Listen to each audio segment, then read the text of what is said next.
Hello, good evening, welcome everyone to the Football Hipsters podcast. It's me again, your host, Ross Bramble. Chris, once more, not available. Other duties have taken him this evening. He could also just be writing I Hate Spurs over and over again on the margin of his algebra book, but we can't be certain, and we'll delve into that more later. Joel also not with us this weekend, so I'm afraid you've just got me and my regular co-host, Josh. Good evening, Josh. Good evening. It's very lonely in here this week. Yeah, and we've got a hell of a weekend of Premier League fixtures to look at as well. We'll go into this in more detail in a minute, but if you suffered through Saturday evening's match of the day, then I feel your pain, because I did as well, and it was not the most entertaining serial they've ever put out. But there you go. We'll delve into that more in a second. Either way, we have also had League One finish up this weekend and some very important results in the Championship and League Two, so plenty to discuss nonetheless. And we'll start, I think, with the most significant news of the weekend in the Premier League. Frankly, it's been a long time coming, and it's no surprise to anyone, but this weekend we did finally see Sunderland relegated. 1-0 loss to Bournemouth at home. They were relegated in part because of that, in part because of results that went against them elsewhere, but I honestly don't think it really would have mattered if they didn't go down this weekend. It probably would have been next weekend. Where do you really start? Where do you really start with Sunderland? I mean, strange thing, at the start of the season, I remember doing the pre-Premier League pod with Chris, and we were predicting our bottom three, and I didn't have Sunderland in my relegation zone. I thought with David Moyes coming in, I thought they would invest, I thought they would build a decent side, I thought they had a manager that would be a bit of a May to December romance, who would go in there just to try and build up his own reputation. I didn't think they'd be in too big of a trouble this season, yet here we are, near the end of the season, rock bottom and relegated. And I don't think it's a major shock. I mean, given everything that's happened this season, Josh, is there only one thing you can put it down to? Because it seems like it's just been one thing after another for Sunderland, not just this year, but since they came up 10 years ago. Yeah, I think it's one of those that we've had a lot of problems at Sunderland for a number of seasons. It's eventually that kind of dam that was holding the water back has broken. And we've just seen that the quick fixes that have been thrown in at least every transfer window by a different manager have just culminated into this squad that's not really owned by anyone. There's no one manager that you can say, right, these are my players. You can look through the whole starting 11 they put out, and I think from all of those players, I think they were bought by at least 4 different managers. So that tells you the kind of problems that Sunderland have had. And I think it's just been a case that David Moyes also looks to have lost a little bit of magic that he had whilst at Everton that got him the Man United job. And I think after that, he hasn't looked like the same kind of guy. We have seen glimpses of what Sunderland can do in terms of seeing a David Moyes side where, it's 2 banks of 4. They line up very well, very organised, and get a job done. But I think it's good for the club and good for the man. And hopefully Moyes stays with them, because I think there needs to be a serious clear out here. And this is an opportunity to really get rid of a lot of that dead wood or unnecessary players. I think Dijaboli, or can't say his name properly, is it the centre back. That's the one that they bought from Chelsea. I think it was upwards of £8 million they paid for him in the summer, and I think that puts Sunderland down to the ground with how they've been this season. Just a player that had not really got any experience in the Premier League, albeit being at Chelsea. I think he played probably once, maybe twice in League Cup ties that were against lower league teams. And they've managed to turn a profit on him by sending him off to Sunderland. Kind of shows that there is work that needs to be done here, and I think there's going to be a mass exodus at Sunderland, and hopefully they can kind of steady the ship next season. But I think we'll have to have a look over their summer, but they could really be a candidate for dropping even further down the pyramid. Yeah, and that's what I was talking to you about, because you mentioned the squad. I mean, it was announced this week that they're in over £100 million worth of debt, which I believe is similar to the level of debt that Bolton were facing when they were relegated from the Premier League. So let's look over this squad. I'm going to play a little game here. I'm going to list off some names of the team. Straight, simple, one word, yes or no answers, whether they will be there at the start of the Championship season. Whether you say no or yes because they deserve to be there or they're good enough, or whether you think that they are not good enough or that bigger teams will come in and poach them or they'll want to leave regardless. Will they be there this time next year? So let's start in goal. Pickford, yes or no? He is gone, definitely to a bigger side. Denier. Ooh. Yes, I think he'll still be there. Gilabodji. Gone. O'Shea. Still there. Lescott. Gone. Manquillo. Still there. Kone. Gone. Kirchhoff. Gone. Larson. Still there. Kazri. Still there if they can keep hold of him. Ndong. Gone. McNair. Still there. Gibson. Still there. Pinar. Still there. Januzaj. Admittedly, he's there on Gone. loan. Yeah, I was going to say gone because he's on loan. Barini. Gone. Defoe. Definitely gone. Anichebe. Still there. And David Moyes. Still there. So that's a threadbare squad that we've just picked out there. A Yeah. lot of those kids, and arguably all their best ones, we reckon are going to be gone. And even I would add Wahbi Kazri would probably go. I don't think Kazri signed on for the Championship when he agreed to join Sunderland a season and a half ago. So there's a lot that needs to be done there to that squad. I look at it now and I can really only see Manone, Billy Jones, Oviedo. Those are the ones that leap out at me. Catamol as well, possibly Rodwell.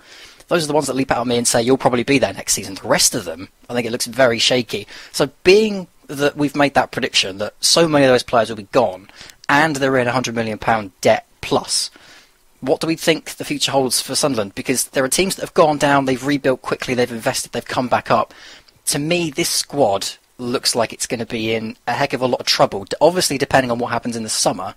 But if the financial situation is as bad as it sounds, I worry for Sunderland next season, and I look at them in the more kind of Bolton Blackburn mould than I do, for example, Burnley, who came down 2 seasons ago and went back up last season. Do you think they're in danger of that, or do you reckon they'll be safe? Do you reckon they'll be pushing for the top half next year? I think they'll have a consolidation season next season. There's even some names that you said that could stay that I'm not even sure will. Jack Rodwell as well. And we haven't even mentioned Duncan Watmore as another player, and I know he's out injured at the moment, but he's been absolutely incredible for them when he's been playing. He's one that has definitely been touted to go on to bigger and better things, and I think he could take the Championship by storm if they can hold on to him. A bit like Aston Villa this season, where they've had Grealish drop down a level also, that he was a player that you looked at and thought, right, this season and this division looks suited to him, that he could go in there and do something special. Admittedly, they were handled quite poorly over the summer. I just hope that Sunderland, the board, just look at the situation they're in and realise stability in terms of management is what they need. The other question, though, is whether David Moyes will be interested in staying, because he said after this week's game, after they were relegated, now is not the time to be deciding on my future. So I'm not entirely sure he signed on for the Championship either. I think David Moyes doesn't have a choice at the moment. He's failed at the last 2-3 jobs he's had. I don't think any other suitors are going to come in with a better offer for him. I think if they do, they're going to be Championship teams, or he's off back onto the continent again, somewhere maybe in France or Germany. And he's certainly got a big decision coming up, because, like I say, I think that's a poison chalice now Sunderland. I mean, it was never in doubt they were going to go down. I think we kind of knew that after about the end of November. But now that we know they're going to be in the Championship, and you look at some of the players they've got on this side as well, some of the kids they've been giving opportunities to. One appearance for Osoro. I mean, George Honeyman has got 4 appearances. He was on loan at non-league Dover last season. Lyndon Gooch got 9 appearances. They seem to be all over the place with some of their buys and some of their players here. So it's going to be very, very tough, I think. I think they'll be relying on some investment, and given the financial situation, I do wonder if they'll get it. But there you go. That's Sunderland down officially now. That brings to an end a run of 190 game weeks in the bottom half for Sunderland. Obviously, they've got about 2 or 3 more to go before they're officially down, but there you go. Sunderland finally down. Josh and I will be keeping a keen eye on them next season, I'm sure, as Championship fans, but could be a tough one. Could be a very tough one. They were also relegated in part by a result at Hull, and actually we're not going to talk about that one just yet, because I think there's a few more things to say about Southampton Hull City. Let me just quickly brush over Stoke versus West Ham. Now, this ended 0-0. Absolutely nothing to say about this game. It wasn't fantastic. I think first half was pretty good for about 15-20 minutes, but the game on the whole is not one to write home about. So a simple, nice, easy, direct question for you, Josh. Stoke City or West Ham? Who's had the better season? Oh, they've both underperformed this season. They're more or less on the same points. It's just a point that separates them, and 2 in goal difference. I would have expected a lot more from Stoke this season than I would of West Ham. West Ham have had the move to the stadium, which I think does have an impact on the squad. You see they didn't win many home games at all in the first part of there. I'm still a little bit surprised that Bilic still has a job, especially after the rumblings of their Europa League adventure. I should probably go with that. But then you can see the same for Mark Hughes. There's a lot of rumblings there at Stoke that he's taken them as far as they can as well, or that he can. I would go overall, though, it's probably Stoke, because I expected a lot more from them this season, especially when you see the likes of West Brom, who haven't had to contend with Europe or any kind of mercenary players wanting to leave in January. Then I think it would be Stoke overall that have had the poorest season. It's a tricky one as well, because I think there will be some people that will argue that West Ham have had a better season because they were in relegation trouble near the start of it and are now relatively safe in mid-table. So it's difficult given the stature of the clubs and what they were expected of this season.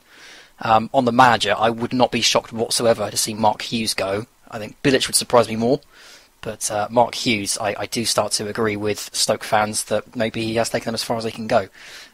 West Ham, for the record, have been linked once again with Jaap Stam from Reading and with Slavica Jokanovic from Fulham. So interesting to see if Bilic keeps his job. Don't see any real reason why he wouldn't myself, but I know there are plenty of people, yourself included by the sounds of it, that have concerns. So let's talk Southampton Hull then. 0-0. And it was the point for Hull that relegated Sunderland in the end.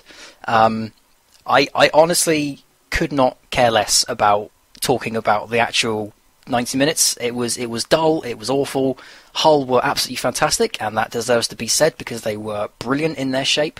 Dusan Tadic missing a penalty in the 89th minute, or I should say Jakubovic saving a Tadic penalty in the 89th minute. It's a fantastic point for Hull. And I want to touch on them first because, like I said, they were very, very good. And I think this is a very good point for them, given their away form as well. Do you think this is a free point for them? Do you think this is a point that they would have been expecting going into this game? Or is it, like I say, is it a free point? Is it an unexpected one? It's certainly a point they've earned from what's happened in the game. I think they expected to go out and try and get a draw. I don't think they ever thought that they could beat Southampton by playing, down the ground football, because I think Southampton are just too good for the likes of Hull for them to be trying to do that. I think this is one of those that I think overall, when they're looking at fixtures, they try and get at least a point from a Southampton fixture this season, and I think it was just Marco Silva showing what he can do with a team, and the fact that he's got this structure from them is really important for them. I think every result that they've looked at, or every fixture they've got coming up, they're looking at them and thinking, right, we need to win this because we need to save ourselves. And these are kind of the results that you see at this end of the season, where the likes of someone at Southampton, where I think could be harsh to say it, but their season is almost over. There's not a lot left to go through. They haven't necessarily got the flip-flops on. They're at the beach, but they're winding down in the season. And this is where teams near the bottom can pounce and pick up results. We've seen Crystal Palace doing that recently, where they've really taken some scalps from players. Thinking someone like a bit like Arsenal, where they've only really got cup games to look forward to in the season, where their main target's gone. And now it is just a case of get through the league campaign and get into pre-season for next year. And I think we've seen that here. Well, it was a very good performance from Hull. I did have to suffer through all 90 minutes of it, and I can tell you that from a Hull perspective, they will be absolutely delighted. And I can also tell you there'll be envious eyes cast from St Mary's to Marco Silva, because Southampton fans are, I was about to say starting to turn on Claude. Well, frankly, the turn has been a long time in coming. I don't want to look like I'm monopolising the podcast about my team, but at the same time, there's a lot to talk about with Southampton right now, and it would be interesting to get a more neutral viewpoint on it. So, Southampton drew 0-0. Again, it was a tedious performance, very dull, very slow, not very creative. I don't think Boufal again had a very good game. Tadic had a poor game.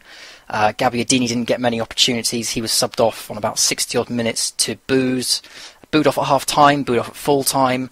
Currently sat in 9th, 41 points. It's not out of the realms of possibility that Southampton could still finish as low as 16th. Maybe even 17th, given the points gap. As a neutral, how do you see Claude Puel's first season in charge? Because it has to be caveated, of course. So he has had to deal with not only coming into a new setup and a new club, but he has had the Europa League to deal with. He has brought us a League Cup final, and we are still inside the top 10 at the moment. Certainly the fans aren't happy, but as a neutral, do you think Claude Puel's done a good job?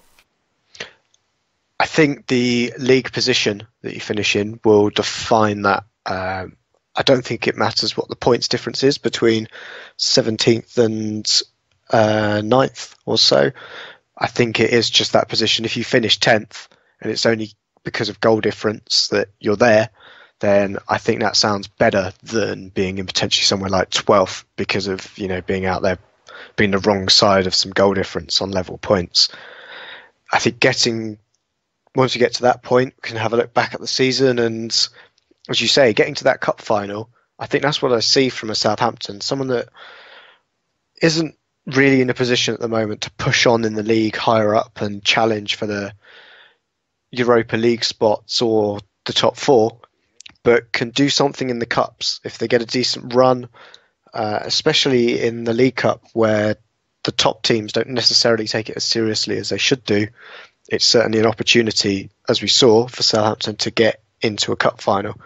And I think that should be the expectation of Southampton fans, not telling you what to support or what to think, but I think a top 10 finish and a good cup run is what most Southampton fans would expect from a season. And I think he's delivered that, not necessarily with the performances you'd hope for. And I think the cup final coming early in the season and not being the FA Cup final is probably what's leading to this downward spiral and thoughts of negativity towards this end of the season, because you've already done the cup and it's now just the league, where I don't think it's performed particularly well throughout the league campaign. I think some of the signings have been a little bit interesting. Gabbiadini's very good, very, very good. But Boufal has flattered to deceive, I think. I've always seen that from Southampton as a club, that their big buys don't necessarily always come off that well. I don't know if that's a thing you've also I can't imagine seen. who you're referencing. No, no, there's a couple in there, to be fair. Although I'd have to... Gaston Ramirez released on a free. Dani Osvaldo again released on a free after punching Jose Font in training. So we've had our fair share of flops. Absolutely, and I don't think Boufal is one of those, but I think he has struggled in the league and with injury this season, and coming into a side that's transitioning with a manager who's also needing to understand the league a little better. I'm sure we've seen a lot of managers come into the league from other countries that have done well. Even his opposite number today had never managed in the Premier League, but I think for the style of football they wanted to implement, it's a little harder to put in what Puel had in France and translate that to the Premier League. I think it was a little harder for what he wanted to do, especially with the players he's got as well. But overall, I think it's quite a neutral season. I think once you realise the day out in Wembley and think back to that memory, then I think overall, I think I'll be quite pleased with it. Yeah, but this is the interesting debate, because I had a feeling that you'd say as a neutral, 10th in the Premier League and a cup final is exactly what Southampton fans would have said at the start of the season. And in fact, I think at the start of the season I said myself that I would take a decent cup run, mid-table, out of the group stage in the Europa League and somewhere above Everton would be my perfect season. And we've got at least two of those now. We didn't get out of the group stage and we're not going to be finishing above Everton. But at the same time, I have watched Southampton every single game except for one European game. I believe it was away in Hapoel Beersheva is the one I missed. And this performance this weekend was, like I say, very dull, very crap, essentially. And it's not been the first time we've had this. I mean, Southampton fans came away from this game, a lot of them on social media, saying that was the most boring 90 minutes I've ever watched. But we've said that at least 6 times this season, because I watched us play against Sunderland in the Cup where we won 1-0, and I came away thinking that was absolutely terrible. Same against Middlesbrough, same against Sparta Prague, same against Chelsea, same against Manchester City last week. So it's a reoccurring theme, unfortunately, and a lot of Southampton fans also quite upset with Claude Puel over his rambly and often repetitive and make no sense press conferences, which I don't think has helped him. But I certainly don't think, again, it can be helped in turn that his grasp of English is not as good as perhaps we'd like. So just as a thing on that, you also did have Pochettino at the time. Didn't really. Well, I think he did grasp the English language. I think he then used an excuse for not wanting to speak to journalists that he couldn't speak English, because I think he never spoke English for Southampton. As soon as he went to Tottenham, he spoke fluent English, but he never spoke it for us.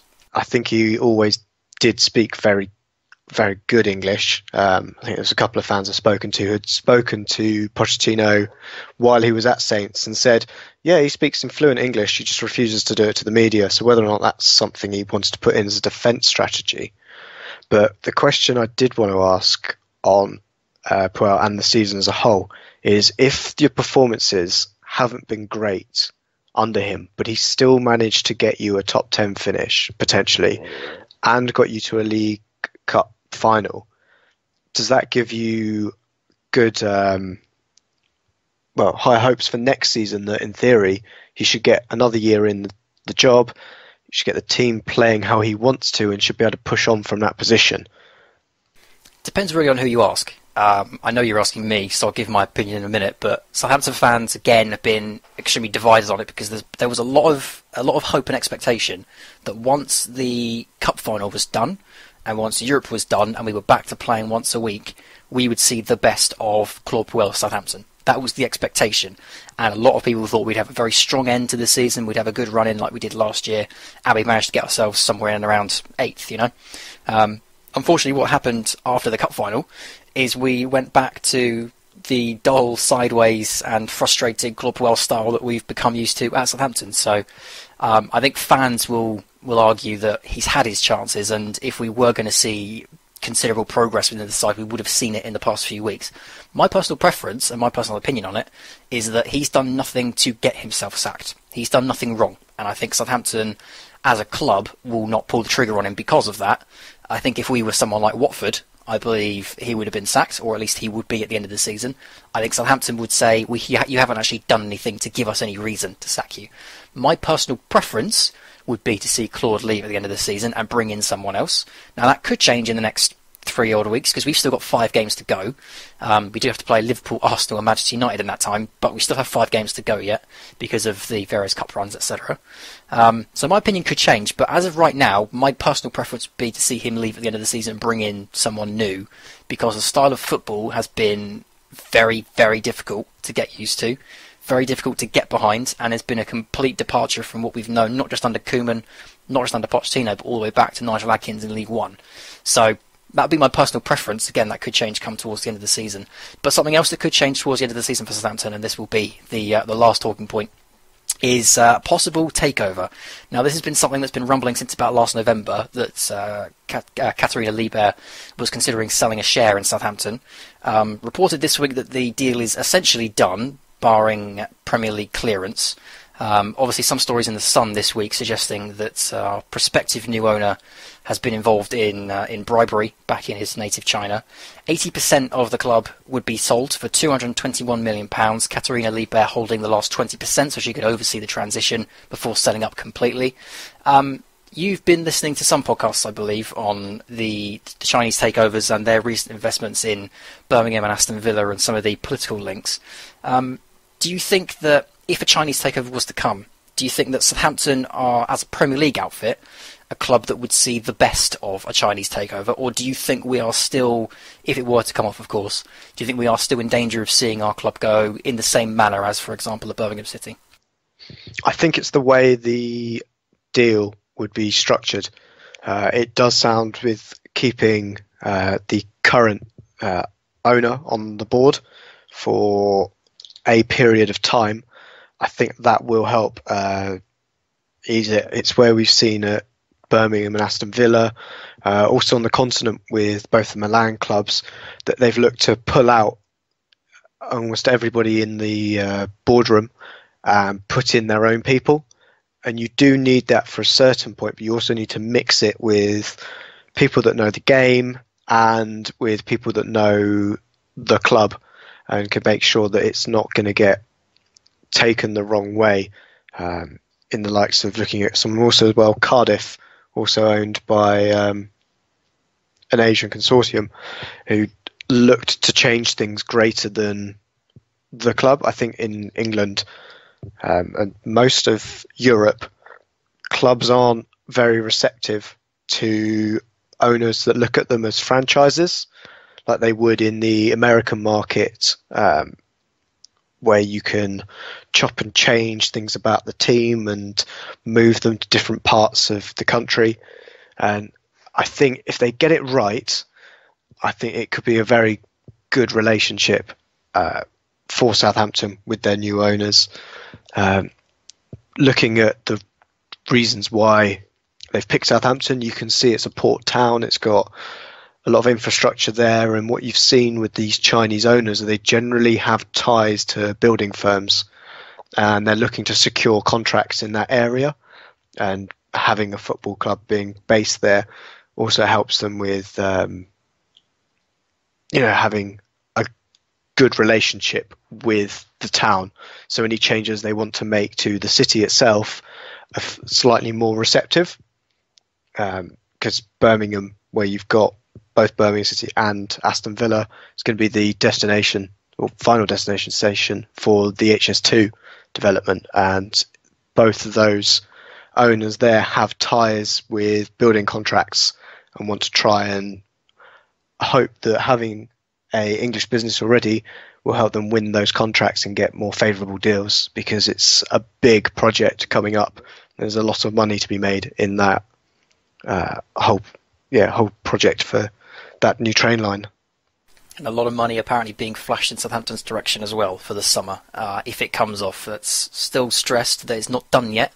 The Premier League have stepped in because they have some concerns over some issues with the chairman. Like I say, some bribery cases that apparently went on in China. I would be surprised if they slipped Katharina Liebherr's net, because I know she's very, very good with her due diligence and wouldn't want to sell Southampton to the wrong people. But nonetheless, we could see some new Chinese owners in the Premier League. I did also forget, of course, that West Brom are owned by a Chinese consortium as well.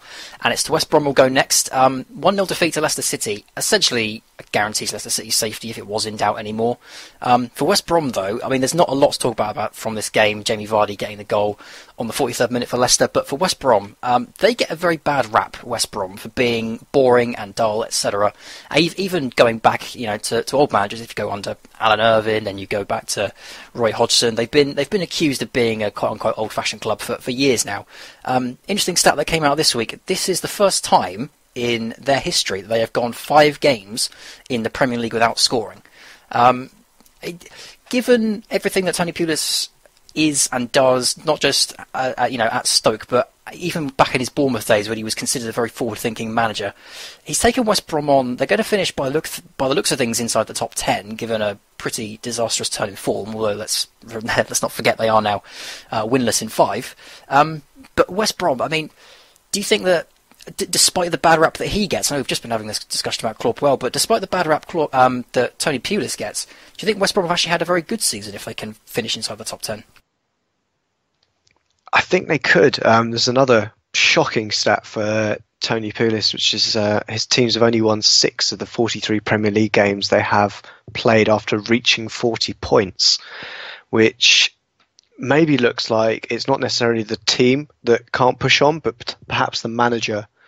We saw that at Palace and Stoke especially, where I think they got rid of him because they're like, well, you're very good at getting us to this 40 points and safe mark, but we just need someone that can push us on to get us up to that 50, 60 point mark at the end of the season, where not only are we safe, but we've had a very good league campaign and maybe qualified for Europe, which still could happen, but there's some damning statistics to say potentially it's not. It is a problem with the manager. I have to say they have had a stunning season, but yeah, the downturn in form after they've reached the magic 40 points is really awful. It is, especially considering the good season they've had. And like I say, this has probably been one of their best seasons. I know you think back to the Roy Hodgson days and Romelu Lukaku going on loan there, but honestly, since then, this has been one of West Brom's best seasons, and it would be a shame to see them peter out. But while we're talking about managers, quickly on Leicester City, players came out this week and said that their choice for manager would be Craig Shakespeare going forward. Do you think we're going to see anyone else other than Shakespeare there at the end of the season? Because I don't think he's done his reputation any worse for the run he's had with Leicester. Is he kind of just keeping the seat warm for someone else, or do you think this job is his regardless? I think he has done a very good job. This does seem a little bit like Mike Phelan, though, at Hull, where he came in as a caretaker, did a very good job, but once he signed that deal, it all kind of dropped off when he became permanent and they had to look in and bring someone else. I think it comes down to what Leicester think they can do next season and what their objectives are, because I think we'll have to look over the summer again, and when we could do our preview pod, what we think we should be able to get out of, or what Leicester think they should be able to get out of the league. I think they should be challenging for Europe. Whether or not Craig Shakespeare is the man to do that, I'm not so sure. But given his time at the club and how he's seen them progress through, he's probably one of the best people in place to help go through. I have to look and see what kind of names are being touted to take over at Leicester, but I don't think anyone has at the moment, because of how well they're playing in general, that there hasn't been the clamour for Craig Shakespeare to be replaced. I think it will only potentially just be the board's own vanity if they bring in someone else over Shakespeare, because as we said, he's done nothing wrong. I think the only name that's been realistically linked ever since Ranieri left has been Roy Hodgson. It wouldn't shock me to see them go back in for him again in the summer, because I have a funny feeling that the Leicester board are probably looking at Leicester as a team that, now they've won the league, should be challenging for Europe every season, like you say, and whether they think Craig Shakespeare's the man to do that or not, I don't know. Yeah, I think the only other name I saw was Mancini, but I think that was a bit of a pie in the sky kind of appointment. He was an ex-player, wasn't it? That was the link. Yeah, I still think he's without a job at the moment, but perhaps that's a summer appointment. But with the likes of Watford probably needing a new manager as well, I think there could be a fight for Mancini, and it'll be a case of whether or not he wants it, or if there's a position available in his native homeland of Italy, then he might be more swayed to take that instead.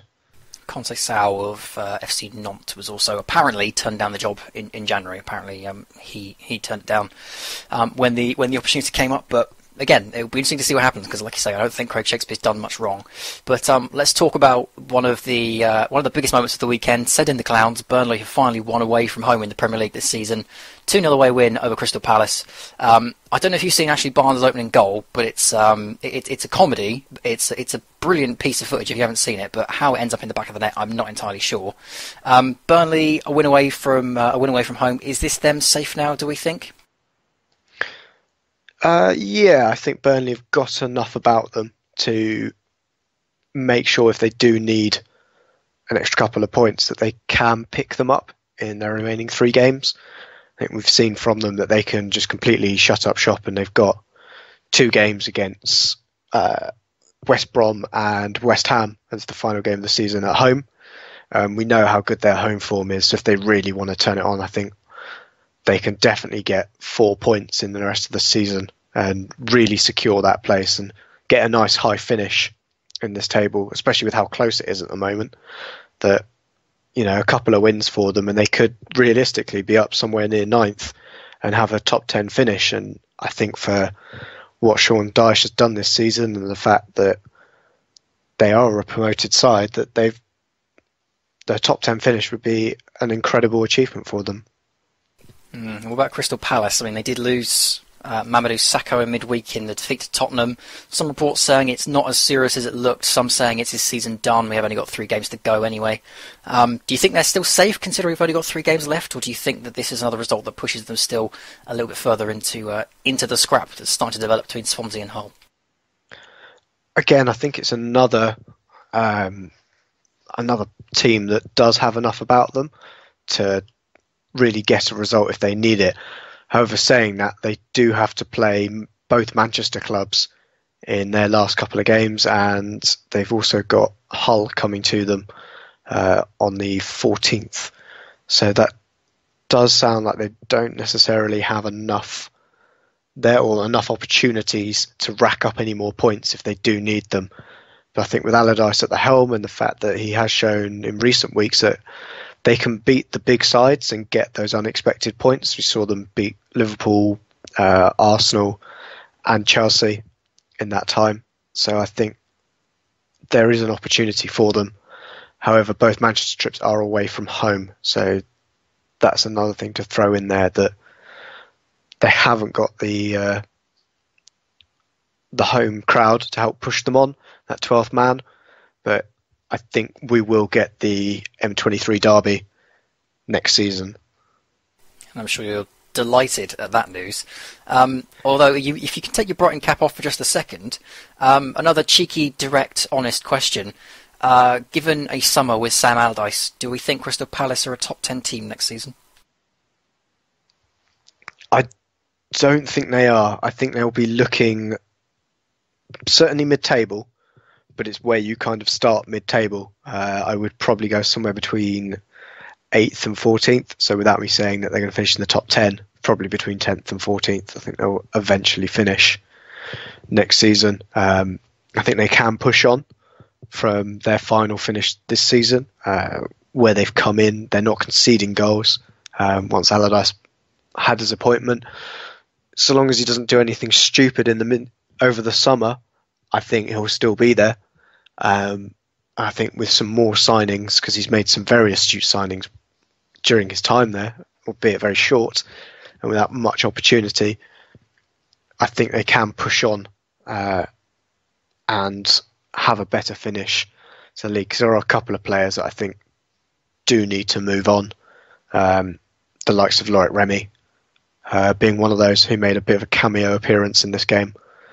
But there are needs to push this team on, and I think with the wingers they've got and Christian Benteke up front, they're looking a lot like the Blackburn team that Allardyce took control of in the Premier League about a decade or so ago.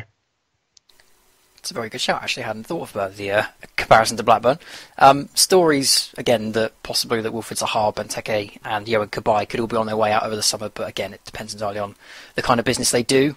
He certainly brought in some good players in January, so there's no reason to believe he couldn't do it again over the course of the summer. But let's look at two other clubs that need a good finish to the end of their seasons as well. Moving into the Sunday action now, Manchester United won, Swansea City won. Again, not a game that is full of particularly notable moments. There was one in particular that we'll touch on in a second, but for Manchester United, they have now drawn 10 games at home this season.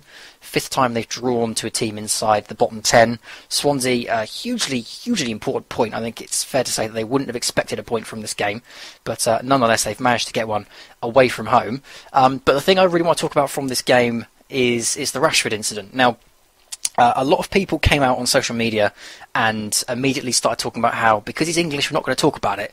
And then there was a dive later on in the same day by a foreign player, and no one seems to be talking about that one. So the Rashford one, let's start there. I mean, can you defend him? There was a lot of talk on BT Sport at the time saying that he's preempted the touch. I mean, if to paint the picture, Fabianski's come flying out of his goal to try and get it. He's gone low to get the ball. There's absolutely no contact between him and the knees of Marcus Rashford, but he's gone in and taken the dive anyway. Completely bought the penalty. I mean, do you buy into this idea that he was avoiding contact, or is it a simple fact that it's a dive and it shouldn't have been given? I think the big problem we've got at the moment in football as a whole is down to what is a foul in the box, because I think it's a bit more defined out on the pitch because players are less likely to feign touches, whereas in the box, obviously there's a big advantage for the team if a player does buy a penalty, in inverted commas. In this particular case, I think it is a little bit silly from Fabianski, because he does come out at a fair rate of knots. He does tuck his arms in to stop the inevitable contact, but the way that Rashford's gone over, I think you can have a look at, and I'm trying to say this without sounding bitter, but Tottenham Hotspur this season have also shown their ability to make the most of challenges across there. And I think with the English contingent they've got in their squad, Dele Alli is probably one of the best divers we've seen in the Premier League for a while. I think Jamie Vardy last season as well was also suspect to going down easily in the box.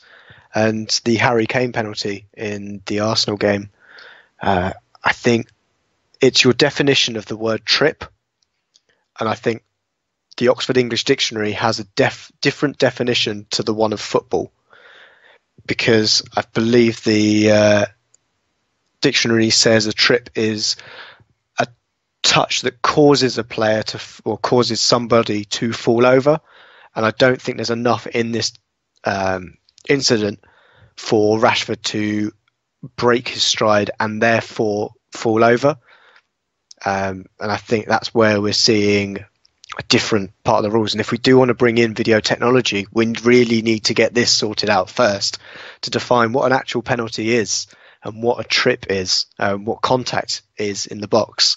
Because even with a video evidence, you're not going to be able to check the force of which the collision, or potential collision in this case, was going to be, and whether or not that is enough to get a player to fall over and therefore lose an advantage.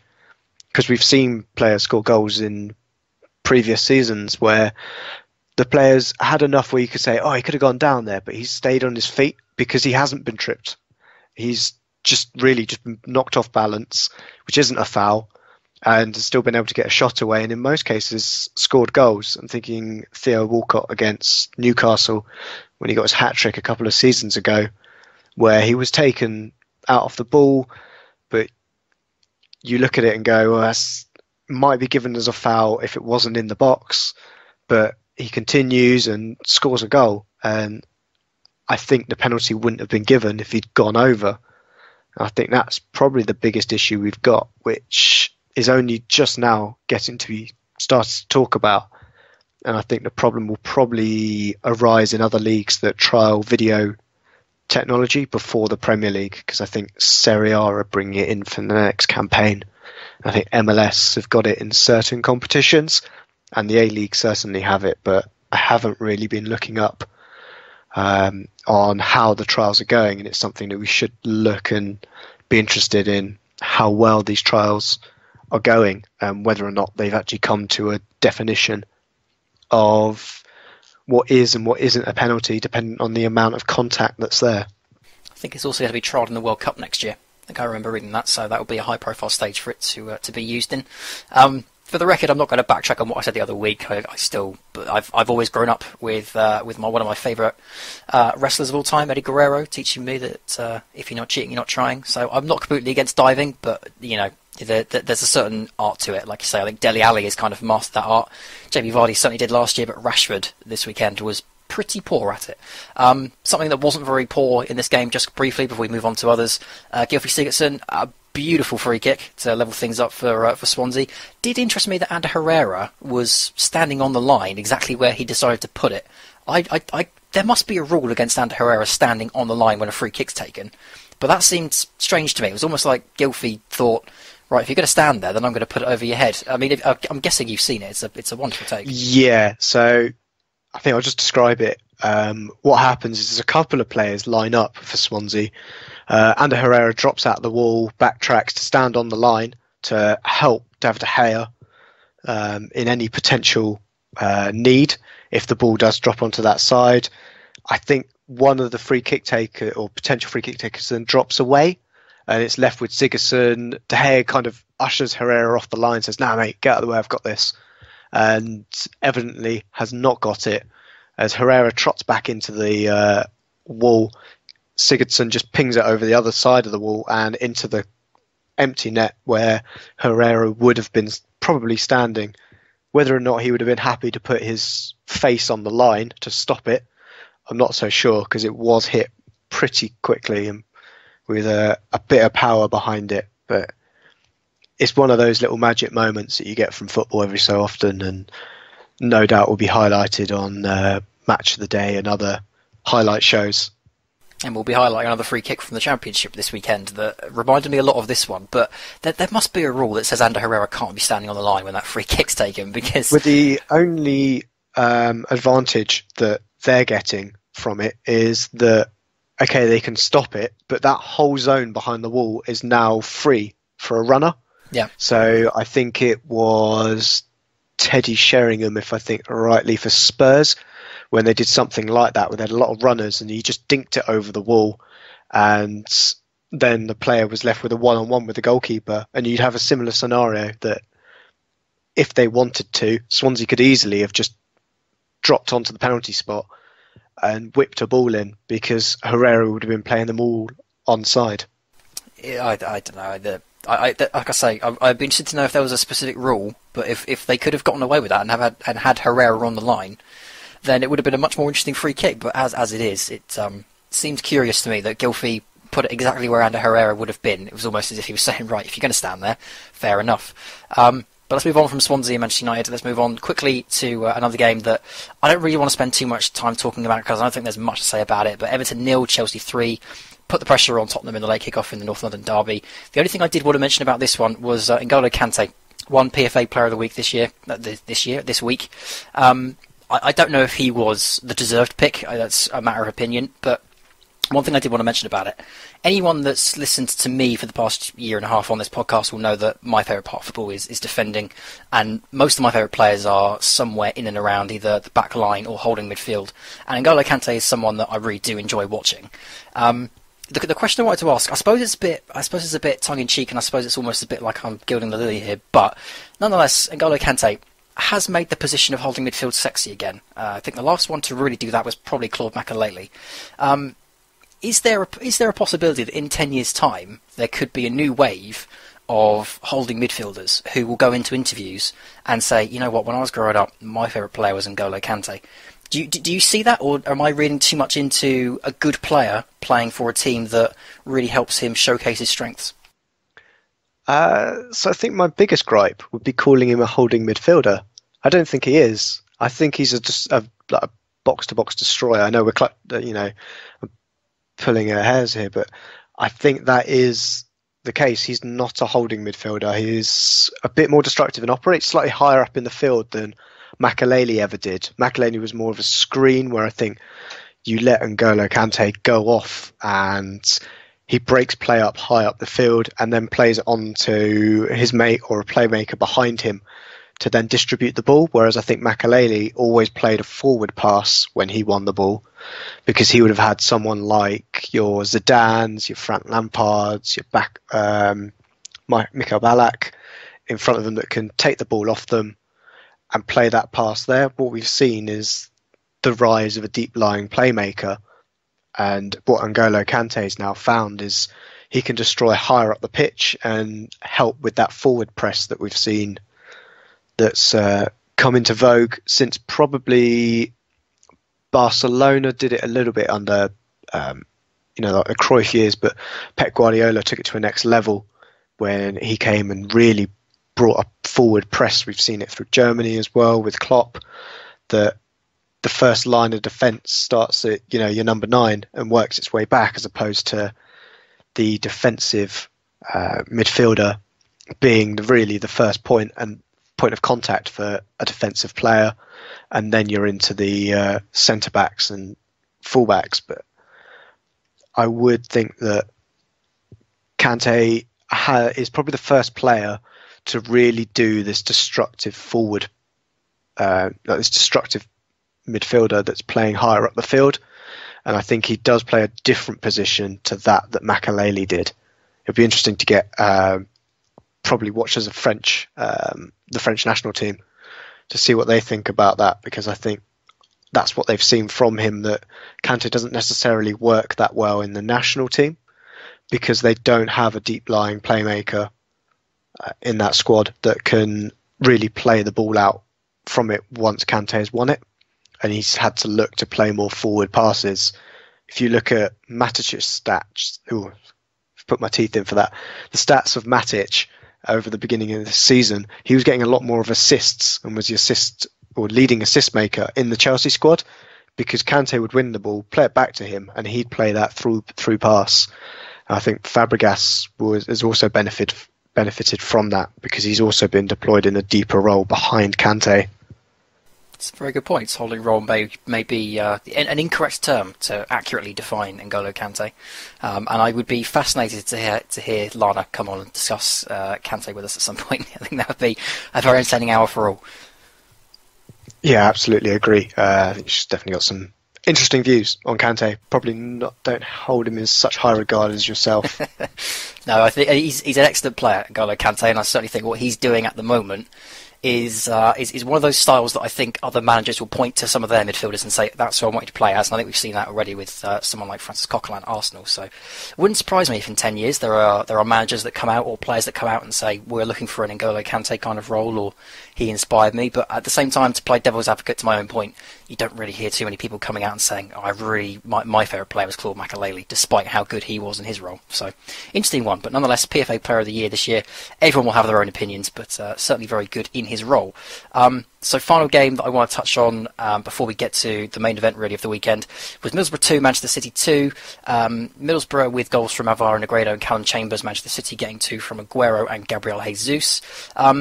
It's a very good point for Middlesbrough, and I don't want to downplay that, but realistically speaking, the biggest talking points are all Manchester City's. The first thing I want to ask you about is the formation. He made some changes, he brought in some new faces, and the second one clearly is the Leroy Sané dive. I don't know if you've seen it, but I think it was just as shameless as Marcus Rashford's. Again, didn't really master the art of the dive, but still won the penalty nonetheless. So what was your take on Pep's Sunday in Middlesbrough? Because I think a lot of eyebrows would have been raised at that starting 11.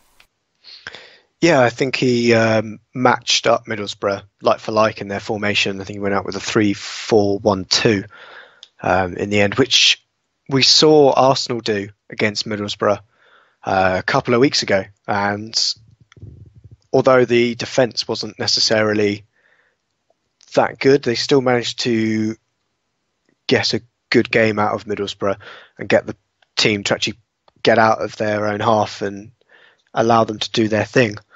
But I think overall it was one of those Pep experiments that I don't think we'll see again, because I think at half time, just after half time, he changed the system and reverted back to a more familiar system that he had with both Sane and Sterling coming on for, I think it's Alex Garcia and Clichy at 49, 50 minutes respectively. And I think the fact that City have got such good wingers, and you can't really utilise wide players in that formation unless they've got good defensive work, which Sane and Sterling certainly don't.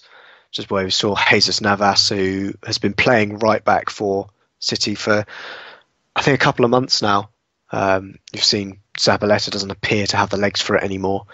Neither does Bakary Sagna. And this is the point I think I've made across the season, that City's back line is ageing, and I think Pep wants to pay quite a high line, so needs a couple of players with a bit of pace about them to help sweep up. And I think that's what Navas's job there is, to be that last line of defence if it does get breached, to scoot in the back and help chase down the striker.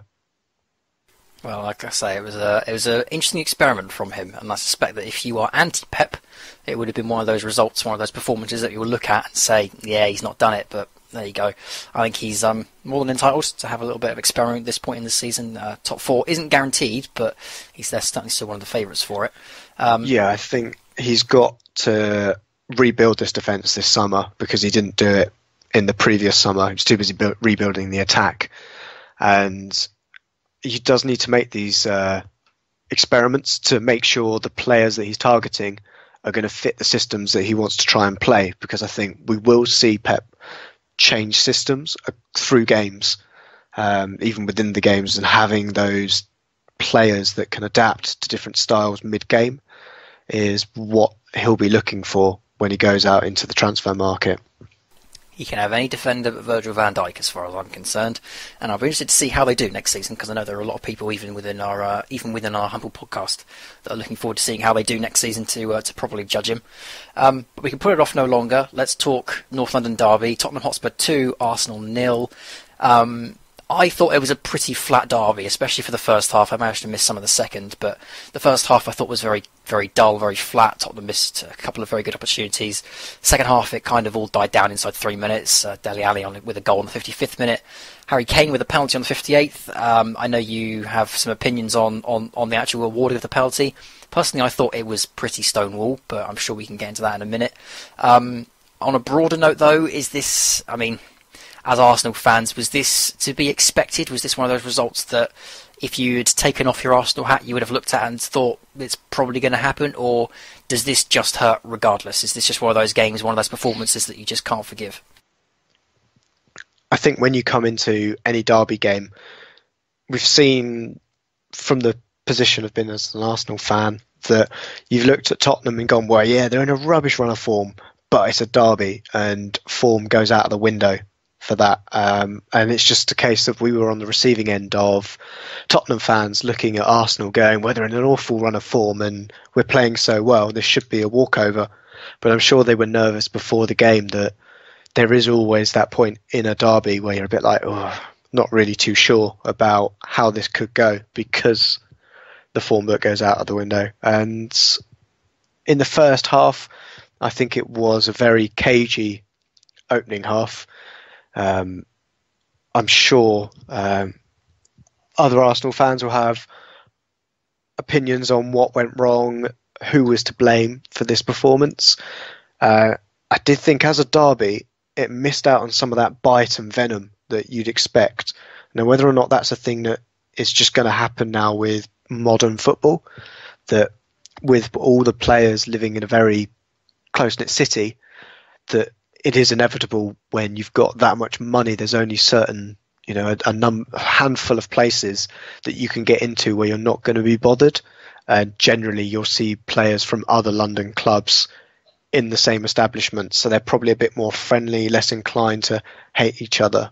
I think it's a question really to ask, a pro now and a pro from probably the era of Ian Wright, your kind of Anderton era, on their thoughts of their rival players.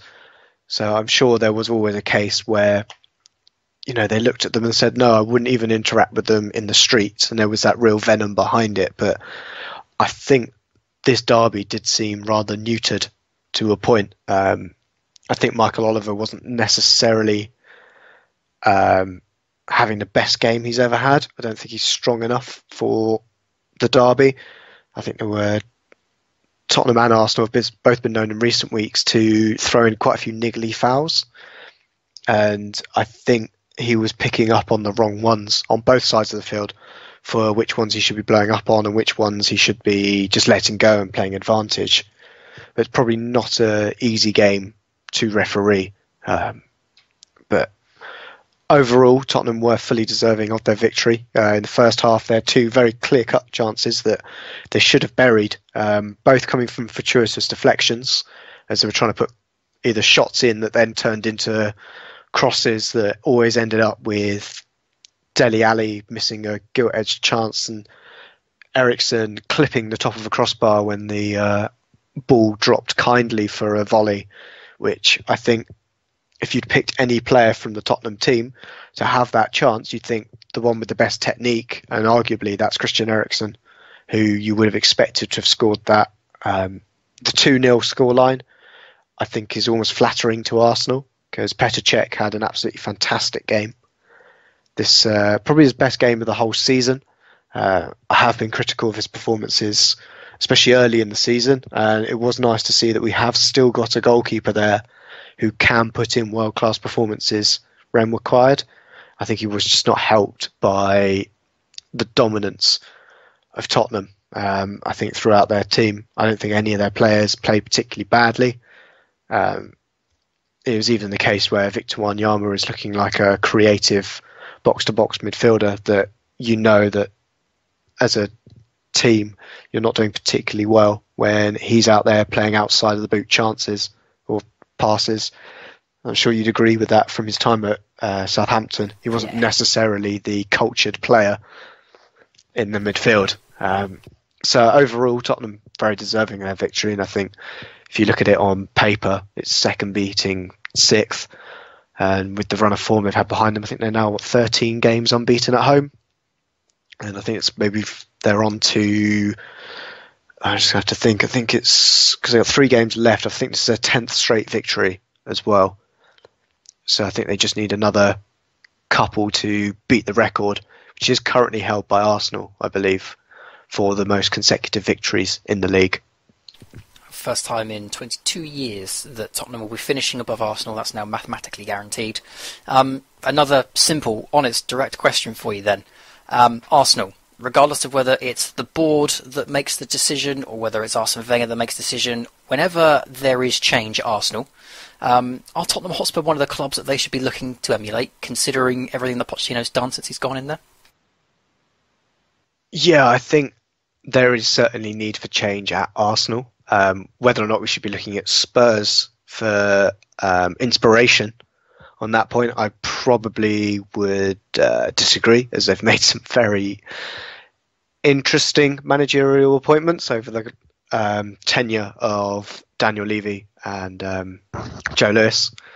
But I think there is a need for change. I think Pochettino could go on for Spurs and build up a legacy and make them incredibly successful. Whether or not they could emulate the 6 FA Cups and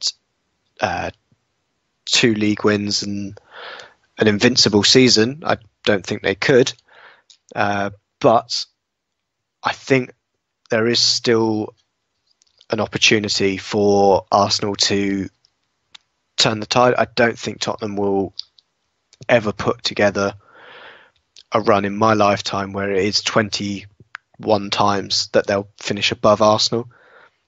I think it will become very close now. There is a real rivalry, not only off the field but on the field now, where they will really be competing with us. It does depend on the stadium move that they've got. Obviously, they'll be playing all their home games at Wembley next season, so I fully expect them to get relegated from this season.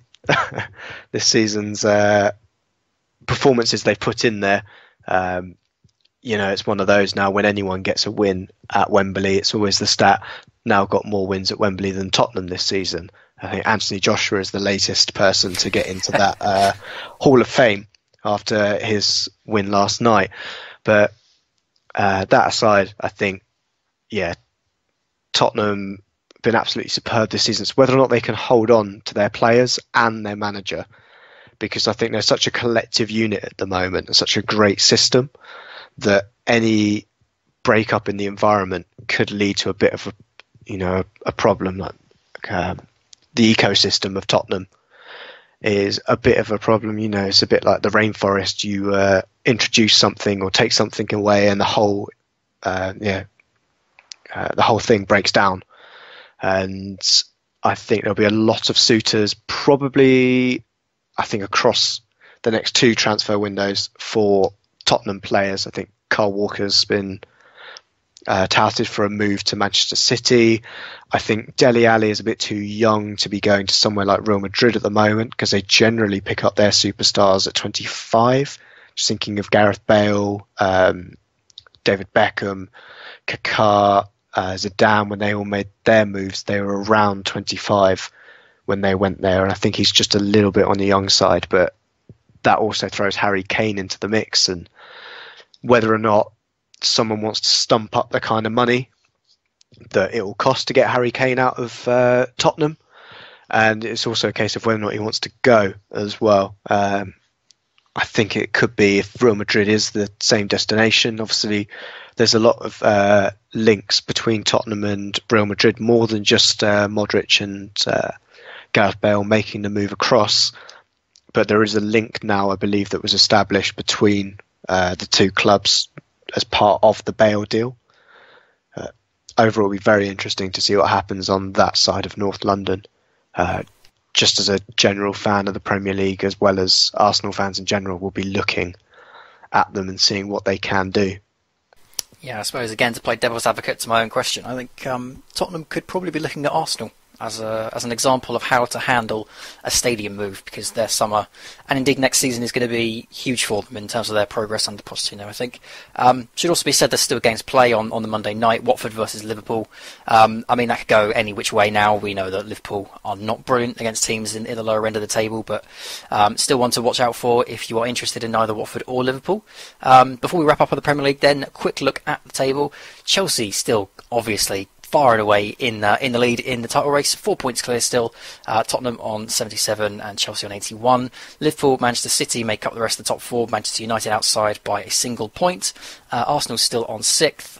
Everton 7th. West Brom, Southampton and AFC Bournemouth make up your top 10. Down at the bottom, Sunderland officially relegated this weekend, as we were discussing earlier. Middlesbrough almost there, but not quite, in 19th. Swansea still fighting for their survival, only 2 points off of Hull after 2 good draws for both Hull and Swansea this weekend. Crystal Palace moved back down to 16th on 38, and the rest of the table from 15th upward is West Ham, Burnley, Watford, Stoke and Leicester. So, we've had one confirmed relegation in the Premier League. We know Sunderland will be playing Championship football next season. We do also have some ups and downs in the remainder of the divisions in England. So let's start with League Two. We know, of course, that Leyton Orient are down. We'll be discussing them in a bit more detail in a minute. But this weekend there was a fight for survival in League Two. Hartlepool United started the weekend in 23rd place. Dave Jones was sacked. Whether or not it was purely down to Jeff Stelling's rant last weekend, which he did apologise for this weekend, it should be said. We don't know for sure, but nonetheless, Dave Jones out. Hartlepool were in 23rd as the weekend started. They stay there, but they are not officially down yet because of results elsewhere. They lost 1-0 to Cheltenham, and Newport lost 2-1 to Carlisle.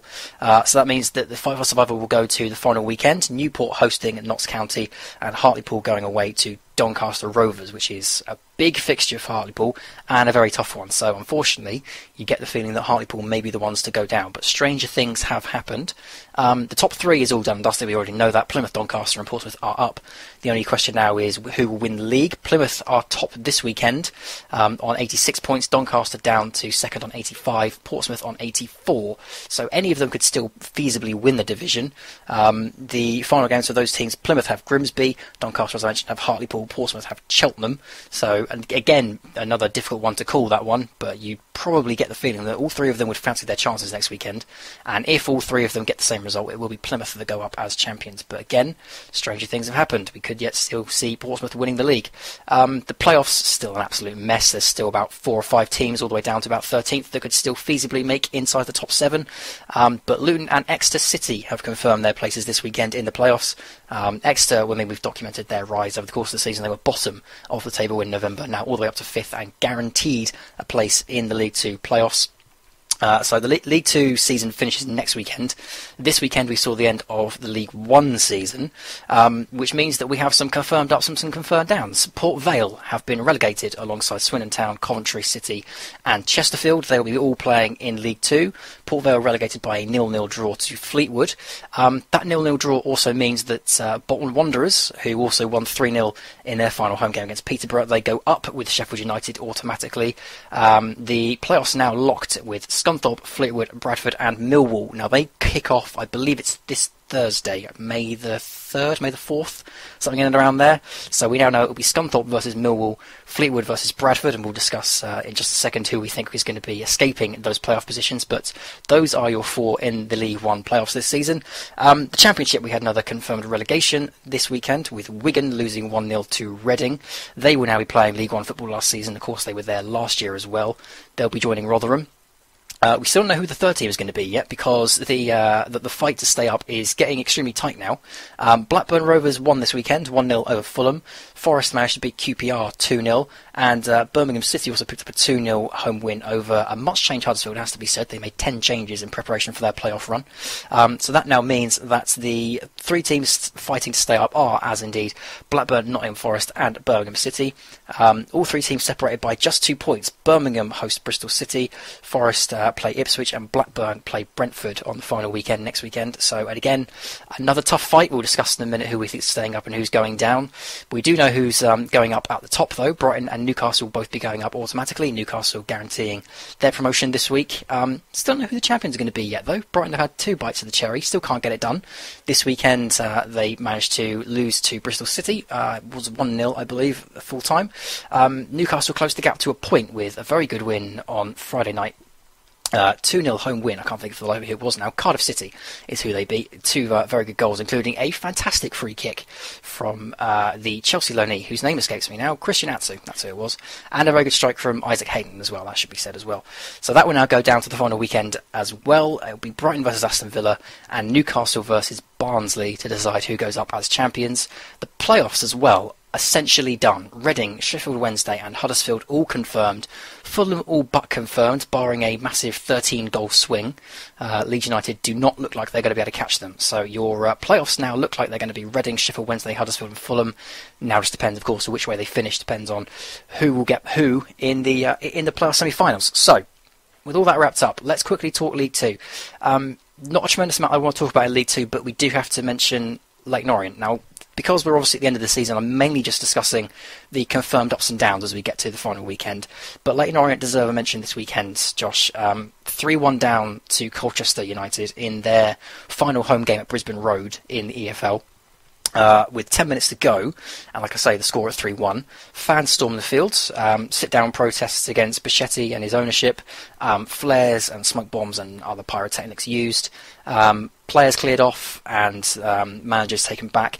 Game was abandoned. It was officially announced over the tannoy. It then cleared the pitch because fans thought they'd done their job.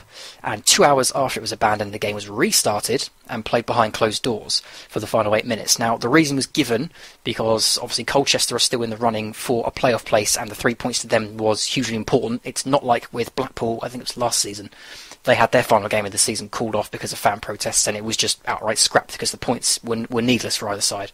This one was because Colchester needed the points, the game was resumed. But, I mean, there's a lot of anger from Leyton Orient fans who, again, feel like the EFL haven't listened to them, haven't done the right thing by them. Which side of the field do you sit on here? Do you agree that Colchester needed the points so the game should have gone ahead, or do you think that because of the protests it should have been abandoned and the 3 points should have just been given to Colchester, given the scoreline?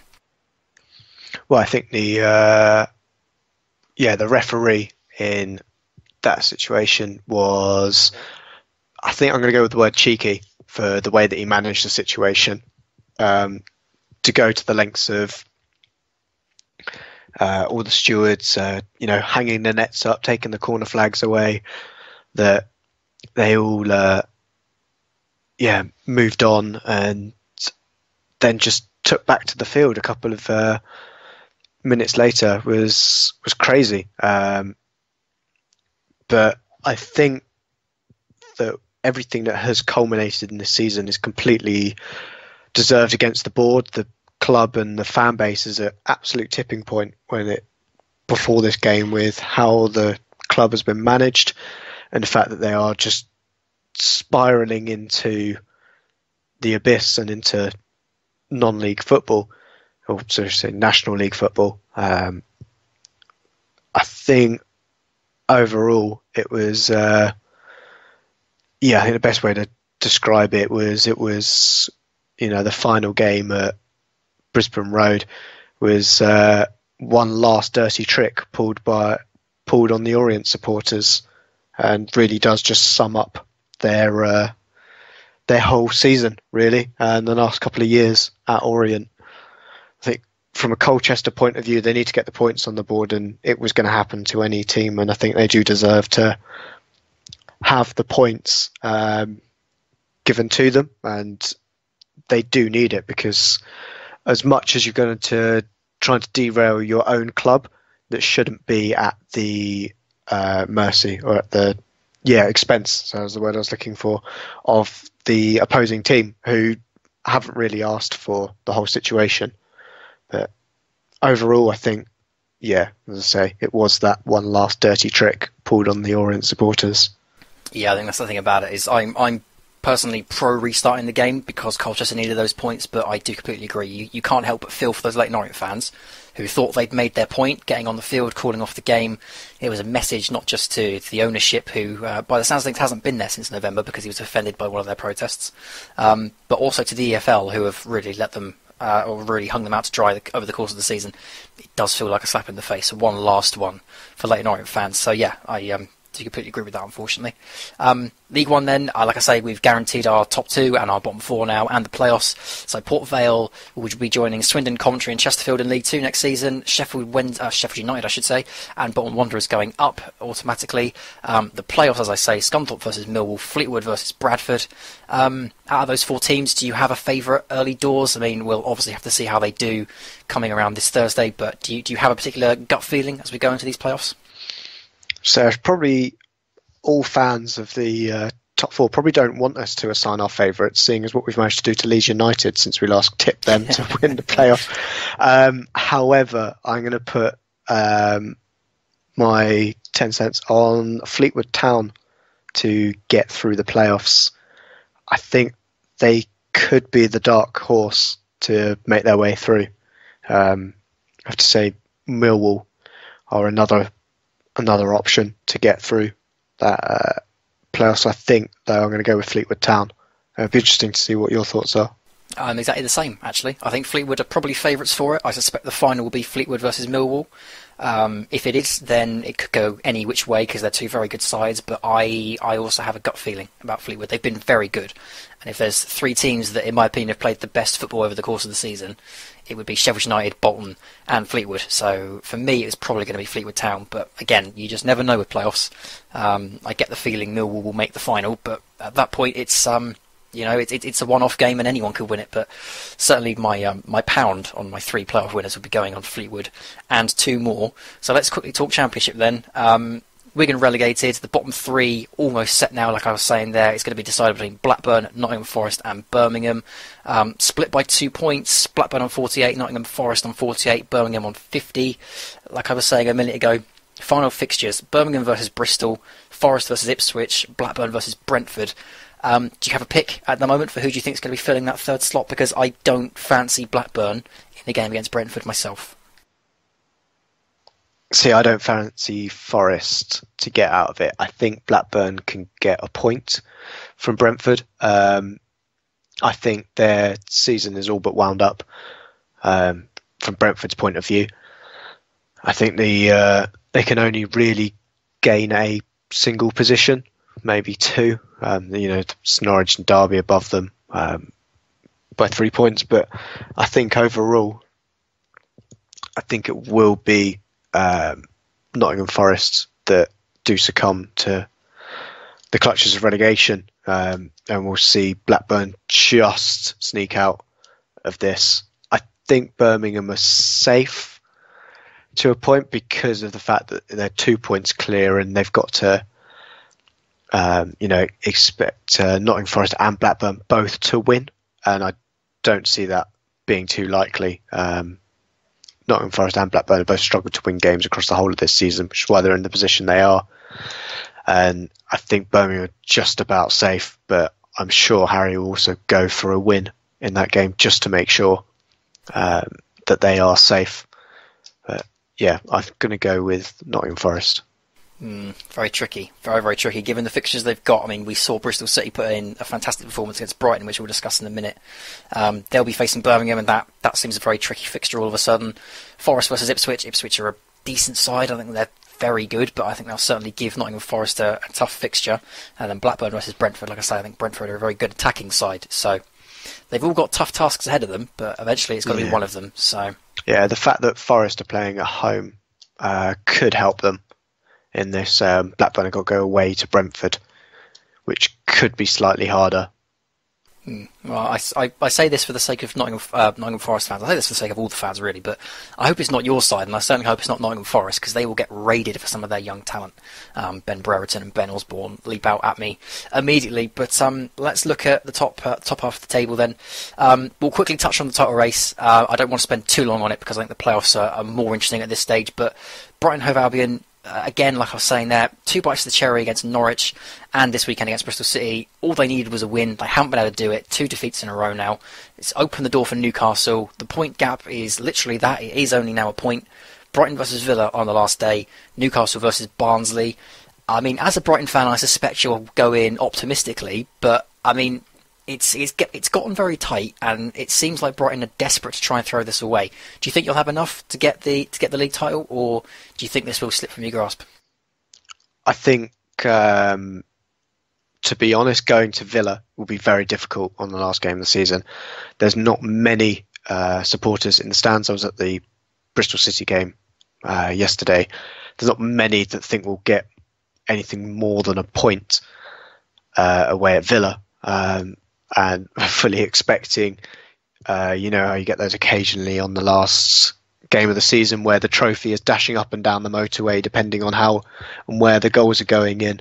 They'll probably just send a replica to Brighton, and I think it is expected that Newcastle, as they were expected at the beginning of this season, come away with the championship title, albeit no one expected it to go down to the last game.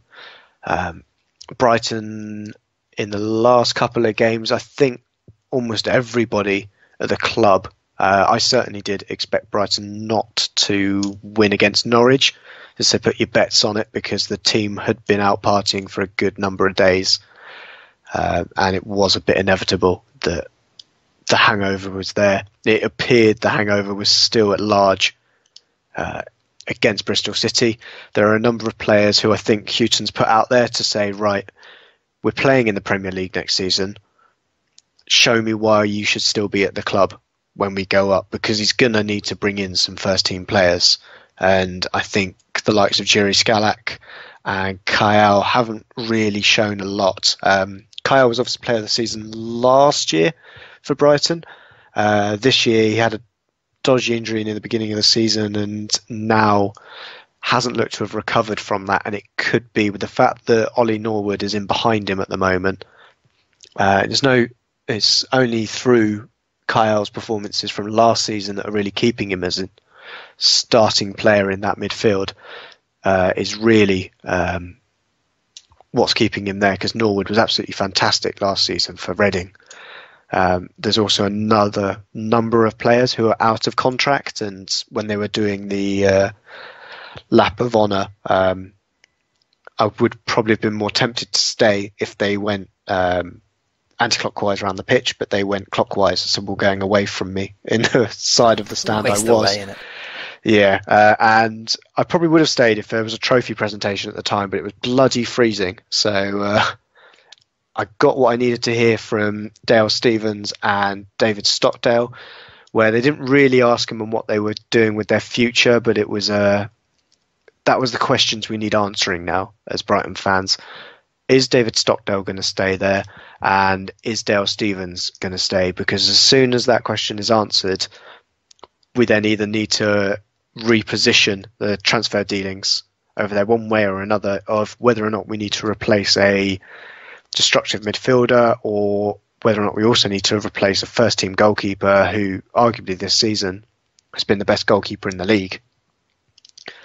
That it could cause issues for the number of changes that Brighton need to make to this squad. I think in the last couple of weeks I thought they were good enough to only make a few changes, but prior to that, across the season, I thought there was a need for quite a few changes, and the performances that have come out from this game is probably going to show that there is a need for quite a few changes, because although Brighton will not be expected to win every game next year like they are this season, this was a performance against a team that were in the, I believe they were somewhere near 20th at the time when we kicked off. And it's not the kind of performance that you'd expect from a team that you're looking that should be able to beat. And overall, there's just a need, certainly for a striker that can score goals in the Premier League. I think there's also a need for probably another winger. I think Solly March will need to be eased into the Premier League. I think Knockaert can drop straight in, and Scalak isn't good enough. And Jamie Murphy is another good option to have off the bench, but again, won't be a player that we expect to start a game in the Premier League. It all depends how well they drop in and how the budget's going to go. But with Tony Bloom up top and Chris Hughton in the dugout, I think he's a gambling man, is Tony Bloom. That's how he's made all his money. And I think he might be tempted to take a little bit of a gamble and do a bit of a Burnley and accept the fate, don't make too many wholesale changes to the team, drop straight back down and then throw themselves straight back up again. And as we've seen from Burnley this season, they could end up with a top 10 finish with their first season back in the Premier League after being relegated. So that could be the way to go around it, and it's probably the way I'd go about it with the league. It does depend on television money and what the value in the transfer market looks like, because it could be a case that obviously I wouldn't like Brighton to be relegated next season if they can finish 17th, but I think that is, especially from the fan base, what they're saying is the goal next season is to finish 17th at the very least and hope for the best, because I think there's a lot of changes that need to be made to the playing staff at the club. I think the infrastructure's there to stay up and really do well in the Premier League. I just think that it's a lot to say for a club to go up and stay up at their first attempt at the Premier League. I think when you look at it, it's only Stoke and Swansea that have done that in recent times. Everyone else has dropped out, and I think it'd be very difficult for Brighton to replicate the success that Stoke and Swansea had, albeit they've both done it with very different styles of football. But we'll have to see how the summer goes. I think that's going to be the case for most clubs now. Yeah, I personally think that Jay Rodriguez will do a very good job at Brighton next season, but maybe that's my bias and just hoping that Jay can pick his career up off the ground. But yeah, I think this weekend's fixture with Bristol City and last week's with Norwich did highlight some issues in the Brighton side. But the title race will go down to the wire. They're not out of it yet, and it's still in their own hands. All they have to do is better Newcastle's result or match it, and they will be your championship champions next week. But it could still go to Newcastle. All they have to do is win and hope that Brighton don't. So it will be nail-biting for both of them. But let's quickly talk about the playoffs then, just to wrap up. I mean, Leeds United, I think, like you said earlier, I think we gave them the kiss of death when both you, I and Chris all said that they would win the playoffs this season. Since then, they have not won. 4 games on the spin without a win. To be fair to them, they were 3-0 down on the weekend to Norwich, came back to draw 3-3, but it wasn't enough to get them into the playoffs. Like I say, it would take a 13-goal swing now for Leeds to get back into the top 6, and I suspect Fulham versus Sheffield Wednesday will probably bring a draw, because both teams, I'm guessing, will see that as an opportunity to rotate. Leeds United, I think, are probably going to now be in risk of losing some of their big players. Charlie Taylor looks like he's going to be leaving on a free. Pontus Jansson linked with Southampton. Chris Wood could also be going anywhere after his 25-odd goals he scored this season in the Championship. So just briefly, what the hell has happened to Leeds? And who's your pick from the playoffs? We now have Reading, Sheffield Wednesday, Huddersfield and Fulham. Honestly, with Leeds, I can't see what has happened to cause that this this downturn in form, because it's been absolutely incredible and just couldn't see it happening when you were seeing how strong they were coming into it. But I think the question is, does Gary Monk know what the problem is? And if he does and is given time, which isn't something that has always been afforded to Leeds managers under Cellino, then I think with the way that the league looks to be coming together next season, they've got a very, very good chance of going up automatically. I think it's going to be a very tight championship next year because there isn't a standout team. I think it does depend on what's happening in the Premier League, but I think if Hull City come down, they're probably the favourites for coming straight back up again. But overall, I think Leeds should have enough next season to go again. I don't think Chris Wood will leave the club. I think if they're clever about it when they do lose players, I think Newcastle are going to have another wholesale change when it comes. So if they can get off the back of picking up some of their players when they inevitably upgrade, that would be quite good for them. And obviously Gary Monk will have his own targets anyway for who he'd like to bring to the club. And for the playoffs, Huddersfield made a lot of changes this weekend. It'd be interesting to get your thoughts on that, Ross, after this. Obviously, they made 10 changes in the squad. Obviously, the teams down the bottom, they ended up calling foul play because obviously they lost, and that benefited teams down at the bottom end of the table. I think the rest that they've made should hold them quite strong. I would think that Huddersfield are probably my team that should go through on there. I think Fulham are still a dark horse, but I'll let Chris take the glory for predicting them to go up through the playoffs, and I'll go with Huddersfield. See, it's Huddersfield this year because the only one I don't fancy is Reading, and that goes against my rule of going for the team that's known they're going to be in the playoffs for the longest time. I think Reading are probably the weakest team in the playoffs this season. If I was to put money on as of right now, and it will, again, my opinion will change depending on what happens next week and some of the changes that are made in the Fulham-Sheffield Wednesday game, but my pick right now would be Sheffield Wednesday. They would be my pick to go up with Brighton and Newcastle. But honestly, it could be any one of Sheffield, Huddersfield or Fulham. I just don't fancy Reading. If they do it, I will be hugely impressed by them. But to me, they seem the weakest one in there. It could honestly be any of Sheffield, Huddersfield or Fulham for me. But if I had to pick right now, I would be saying Sheffield Wednesday. And on Huddersfield's 10 changes, I mean, there's a part of me that says it's unethical. There's a part of me that says it's just good business sense. You know, you've got one game left. It's a dead rubber tie. You already know where you're going to be going. You need to rest your best players for the playoffs because it's a once-in-a-lifetime opportunity for a team like Huddersfield to enter the Premier League. So, I mean, you can look at it both ways. For me, I think it was a sensible thing to do given the speed of the Championship season. And let's be honest, it was a 2-0 win for Birmingham in the end. But Birmingham did miss a penalty and had a man sent off. So it wasn't like it was an easy game for Birmingham. It was much tougher than it should have been. So, for me, there's not too much to read into it. I think it's good business sense, but I expect there are teams down the bottom, like you say, like Blackburn and Forest, who will look enviously at a game like Huddersfield Town and just say, why couldn't we get them at this point into the season? Because clearly they just don't mind. You know, they don't mind who they're playing. They don't mind putting out a full-strength team or not. So it's an interesting debate. I suppose it, again, depends on which side of the fence you sit on. But for me, I think Huddersfield were well within their rights, and Sheffield Wednesday, as of right now, would be my pick. But that is us done for another week, another busy weekend in the EFL. I mean, not the most entertaining week in the Premier League, but I think we've done pretty well with it. So thank you very much, Josh. I know you've had a rough weekend between Brighton and Arsenal, but hopefully there can be some good news, at least for Brighton next weekend. Yeah, I hope so. Pretty sure Bristol City lost as well. Bristol Rovers, sorry, lost as well. So that really made it a hat trick of my English teams all failing to do anything. But on to next week, and hopefully something better. Yeah, by the time we're back with you next weekend, you could be celebrating a cup win. So you just never know. And certainly I think I speak for all the listeners when we say we wish Brighton luck, because it would be nice to see them cap off their season with a title. I believe Chris will be back next week. I don't believe there's any Arsenal commitments keeping him away from us next weekend. So normal service should be resumed.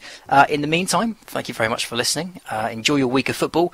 Like I say, next weekend we'll be wrapping up the Championship and League Two. So hopefully there's enough drama on the final day to keep everyone entertained.